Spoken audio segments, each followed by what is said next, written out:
Hello guys. आ गए हैं हम आज फिर एक और वोकेबलरी का नया लेक्चर लेकर, जो कि है द हिंदू और इंडियन एक्सप्रेस न्यूज़पेपर का 23 मई का। ओके, अगर लेक्चर पसंद आए तो प्लीज़ लाइक कीजिएगा, और अगर आपने अभी तक सब्सक्राइब नहीं किया चैनल को तो प्लीज़ सब्सक्राइब कर लीजिए जाकर। और अगर किसी आपके दोस्त को इस चैनल से हेल्प मिलती है तो प्लीज़ उसे भी इस चैनल का लिंक शेयर कीजिए। ओके, और अगर आपके पास कोई भी सुझाव है तो कमेंट बॉक्स में बताइए। अगर आपको पीडीएफ चाहिए इस लेक्चर की तो वो आपको हमारे टेलीग्राम के चैनल जीएस यूनिट पे मिल जाएगी, जिसका लिंक डिस्क्रिप्शन पे है। ठीक है, बिना किसी देरी के शुरू करते हैं हम आज का ये लेक्चर। तो सबसे पहले आज हम शुरू करेंगे कल के वीडियो में से एक क्वेश्चन लेकर, ठीक है, ताकि आपका रिवीजन भी हो जाए। तो एक क्वेश्चन है जो वो क्या है, what is the meaning of inundated, है ना, जो हमने कल डिस्कस किया था। तो इसमें ऑप्शंस हैं 4, इसमें से आपको सही बताना है, तो वो आप कमेंट सेक्शन में कमेंट कर सकते हैं जो सही आंसर है। ये मैं नहीं बताऊंगा, ये आपके लिए होमवर्क है। ओके, तो आज का लेक्चर शुरू करते हैं, हम आज के वर्ड शुरू करते हैं। तो पहला वर्ड है हमारे पास क्या, लोन मोरेटोरियम। ओके, पहला वर्ड है लोन मोरेटोरियम। इसका मीनिंग क्या है, a moratorium period is a period is a time during the loan term when the borrower is not required to make any repayment. Okay, मतलब borrower जो है जिसने loan लिया है वो रीपेमेंट के लिए उसको छूट मिल गई है इतने पीरियड में, तो वो पीरियड क्या कहलाता है, अपना मोरेटोरियम। ओके, तो इसका एग्जांपल देख लेते हैं हम। The central bank extended the loan repayment moratorium for another 3 months till August 31। इसका मतलब क्या है, जिन्होंने भी लोन लिया था या जिनका भी लोन चल रहा है, तो सेंट्रल बैंक यानी आरबीआई, ओके, आरबीआई ने उनके लोन रीपेमेंट के लिए 3 महीने की और छूट दे दी है।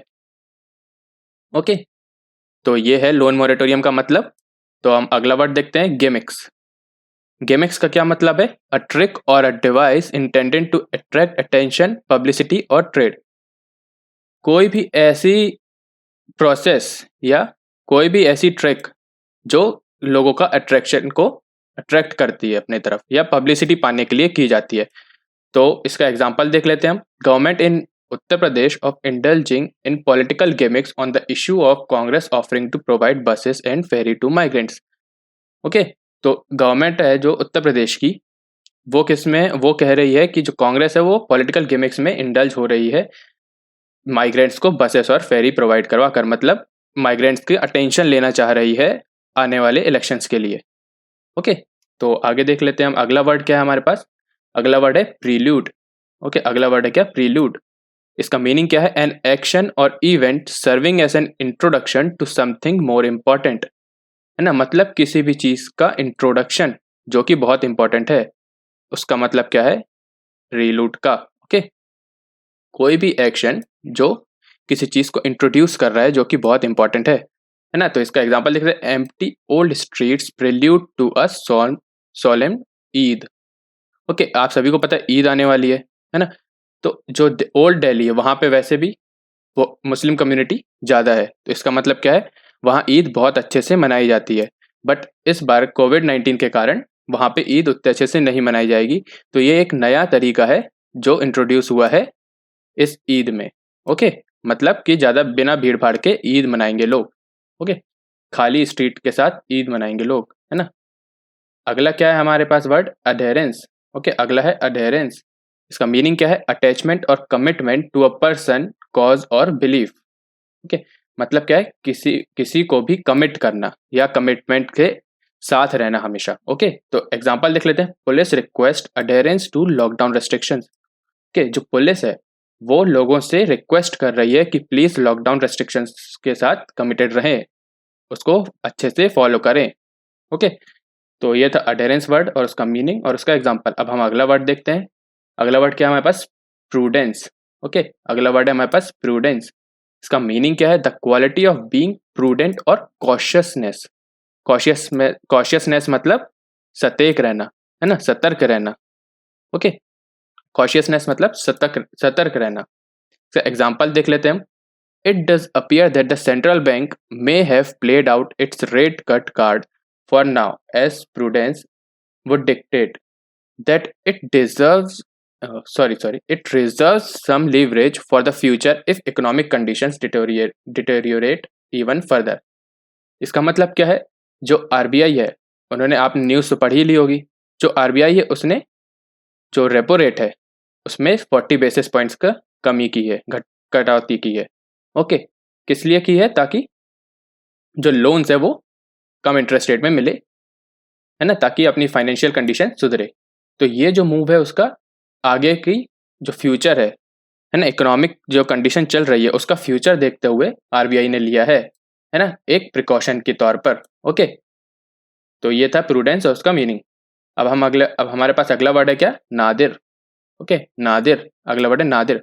इसका मीनिंग क्या है? द लोएस्ट और most unsuccessful point in a situation.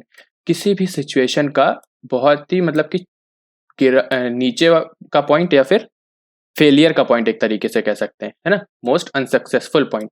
Okay, इसका एग्जांपल देख लेते हैं क्या? Economic activity is at its Nadir and there are not many investment proposals on the anvil that may benefit from the lower interest rate, है ना। अब RBI ने क्या किया है? कट तो किया है, बट जो इकोनॉमिक एक्टिविटीज हैं वो इतने लोएस्ट पॉइंट पे पहुंच गई हैं आज की इकोनॉमिक कंडीशंस पे कि ये जो लोअर इंटरेस्ट रेट जो इससे मिलेगा रेपो रेट कम करने से, उसका बेनिफिट उतना ज़्यादा नहीं हो पाएगा।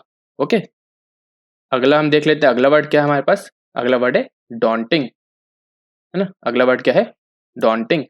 इसका मीनिंग क्या है? Seeming difficult to deal with in prospect या इंटीमिडेटिंग, यानी ऐसी कंडीशन जिससे डील करना थोड़ा मुश्किल है। ओके, तो इसका एग्जांपल देखे तो हम क्या है? Borrowers would otherwise have been faced with the daunting prospect of paying up their interest dues in one shot at the end of the moratorium period. Okay, आप सभी को पता है मोरेटोरियम पीरियड मिला गया है कब तक? अब अगस्त 31 तक, है ना।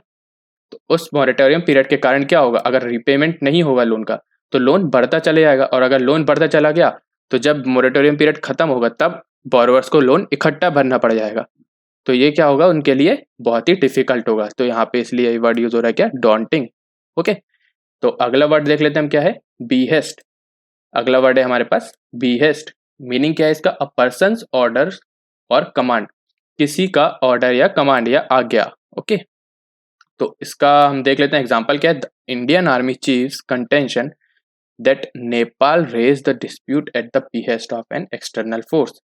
अब इसमें एग्जांपल क्या दिया जा रहा है? जो अभी नेपाल और इंडिया के बीच में कंटेंशन चल रहा है, बॉर्डर डिस्प्यूट चल रहा है लिपुलेक एरिया को लेकर, है ना। तो इसीलिए ये एग्जांपल है। तो इसमें क्या बोला जा रहा है कि जो इंडियन आर्मी की जो चीफ है उन्होंने नेपाल पर ये रेज किया है आर्ग्यूमेंट कि नेपाल जो भी कर रहा है वो behest of an external force के कारण कर रहा है, यानी किसी एक्सटर्नल फोर्स के ऑर्डर पे या कमांड पे कर रहा है। ओके, अगला हम देख लेते हैं क्या है हमारे पास? अनरेवल। अगला वर्ड है अनरेवल। इसका मीनिंग क्या है? अंडू, या वापस पहले जैसा करना, या किसी भी चीज को सुलझाना, है ना। तो एग्जाम्पल क्या है इसका? India can not now अनरेवल the historic past. जो हिस्ट्री में हो चुका है वो इंडिया वापस पहले जैसा नहीं कर सकता है ना। ये भी क्या है? किसके कॉन्टेक्स्ट में था? इंडिया नेपाल के टेंशंस के कारण। ओके, अगला हम देख लेते हैं क्या है? इनेमर्ड, है ना। इनेमर्ड, अगला वर्ड है हमारे पास इनेमर्ड। इसका मीनिंग क्या है? हैव अ लाइकिंग और एडमायरेशन फॉर, है ना। मतलब क्या है इसका? किसी को कुछ चीजें पसंद आना, है ना, एनेमर्ड, है ना। तो जैसे एग्जांपल क्या है? Chinese investors however were always एनेमर्ड of crypto currencies. Chinese जो इन्वेस्टर्स हैं उनको हमेशा क्रिप्टो करेंसीज के फॉर्म में इन्वेस्टमेंट करना अच्छा लगता है ना। तो यह है क्या? एनेमर्ड। अगला क्या है हमारे पास? देखते हैं, एक्सुबरेंस। ओके, अगला वर्ड है हमारे पास एक्सुबरेंस।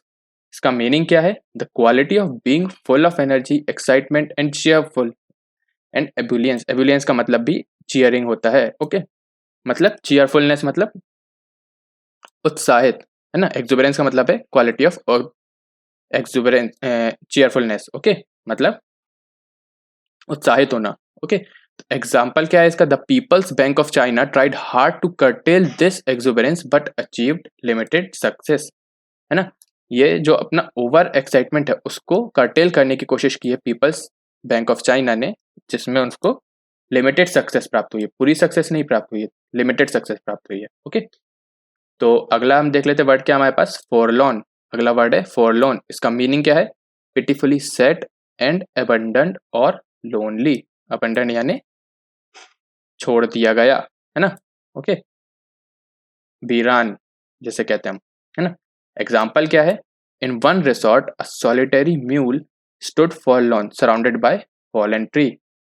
ये म्यूल क्या होता है? म्यूल जो होता है एक टाइप का डोंकी और हॉर्स के बीच का एक स्पीशी होती है ना। ओके, तो इसका मतलब क्या है? एक रिसोर्ट में जो म्यूल है वो अकेला खड़ा हुआ था, कहाँ? फॉलन ट्रीज के बीच में। ओके, अगला हम देख लेते हैं क्या है? हेजेमनी। अगला है हमारे पास वर्ड क्या है? हेजेमनी। ओके, तो इसका मीनिंग क्या है? लीडरशिप और predominant influence exercised by one nation over other, है ना। मतलब क्या है? लीडरशिप कोई एक नेशन का बाकी नेशनों के ऊपर, है ना, या फिर उसका डोमिनेंस, किसी एक नेशन का बाकी नेशंस के ऊपर डोमिनेंस, उसको क्या कहते हैं हम? हेजेमनी।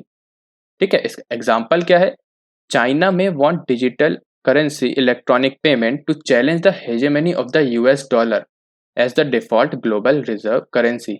ओके, जो हेजेमनी है यानी यूएस जो डॉलर है ना, वो हमेशा से सुपीरियर ही है ना, बाकी कंट्रीज के जो भी करेंसीज हैं उनसे ऊपर ही है ना, उनसे उनके ऊपर डोमिनेट करता है। तो चाइना का जो न्यू है डिजिटल करेंसी इलेक्ट्रॉनिक पेमेंट है, वो इसकी हेजेमनी को चैलेंज करेगा, है ना। ऐसा इस आर्टिकल में लिखा है। ओके, तो हम अगला देखते हैं क्या है हमारे पास वर्ड? इनकॉन्ग्रुअस, है ना। अगला वर्ड है हमारे पास इनकॉन्ग्रुअस। इसका मीनिंग क्या है? नॉट इन हार्मनी और कीपिंग विद द सराउंडिंग्स और अदर एस्पेक्ट्स ऑफ समथिंग, है ना। मतलब क्या है? कोई अदर एस्पेक्ट्स रखना किसी चीज का, है ना, मतलब अदर तरीके से किसी चीज को देखना, है ना। The past 2 months have thrown up an incongruous image of politicians and political party. का मतलब क्या है? जो अभी कोविड चल रहा है ना, जिसके कारण पिछले 2 महीने से पॉलिटिकल पार्टीज और पॉलिटिशियंस की अलग ही इमेज आ रही है सामने, है ना। बिल्कुल अलग इमेज आ रही है सामने। ठीक है, इसका मतलब ये है ना। तो अगला वर्ड हमारे पास है क्या? सेक्टेरियनिज्म। अगला वर्ड है हमारे पास सेक्टेरियनिज्म। इसका मीनिंग क्या है? Excessive attachment to a particular sect, है ना। सेक्ट का मतलब होता है कोई एक कम्युनिटी, है ना, या कोई एक रिलीजन, है ना, और पार्टी, स्पेशली इन रिलीजन। ठीक है, तो इसका एग्जाम्पल क्या है? Sectarianism in Pakistan has complicated it's relationship with Iran. Pakistan में आप सभी को पता है सेक्टेरियनिज्म बहुत ज़्यादा है ना। वहाँ पे सुन्नी ग्रुप जो है मुस्लिम के अंदर, उसको ज़्यादा प्रमोट किया जाता है एज कम्पेयर टू शियाज और अदर माइनॉरिटी ग्रुप्स, है ना। तो वही उसी चीज़ के बारे में इस आर्टिकल में बात की गई है। तो पाकिस्तान में सेक्टेरियनिज्म है, उसके कारण उसके रिलेशनशिप जो ईरान से है वो कॉम्प्लिकेटेड होते जा रहे हैं, है ना। अगला हमारे पास क्या है वर्ड? डिलैपिडेटेड। के अगला वर्ड है डिलैपिडेटेड। इसका मीनिंग क्या है? इन अ स्टेट ऑफ डिसरिपेयर और ruin as a result of age और नेग्लेक्ट। ओके, यानी इन अ स्टेट ऑफ डिसरिपेयर मतलब बहुत ही बुरी स्थिति में, है ना, बहुत ही बुरी स्थिति में या जर्जर हालत में। ओके, एग्जाम्पल क्या है इसका? There is a little of public health already in dilapidated state. इसका मतलब है यहाँ वैसे ही पब्लिक हेल्थ बहुत कम है हमारे यहाँ, और वो भी जो है वो भी है क्या? डिलेपिडेटेड स्टेट में, यानी खराब हालत में है या जर्जर हालत में है। ओके, तो ये था हमारा आज का वीडियो। अगर आपको पसंद आया तो प्लीज़ लाइक कीजिएगा, सब्सक्राइब कीजिएगा और अपने दोस्तों से शेयर कीजिएगा, और अगर कोई भी सजेशन हो तो कमेंट बॉक्स में ज़रूर बताइएगा। और आज हमारा एक अनाउंसमेंट वीडियो आने वाला है, प्लीज़ उसे जाके ज़रूर देखिएगा। अभी कुछ देर बाद वो अपलोड हो जाएगा। ओके, और इस वीडियो की PDF के लिए GS unit Telegram channel join कर लीजिए। तो that's the end of this lecture. Thank you very much.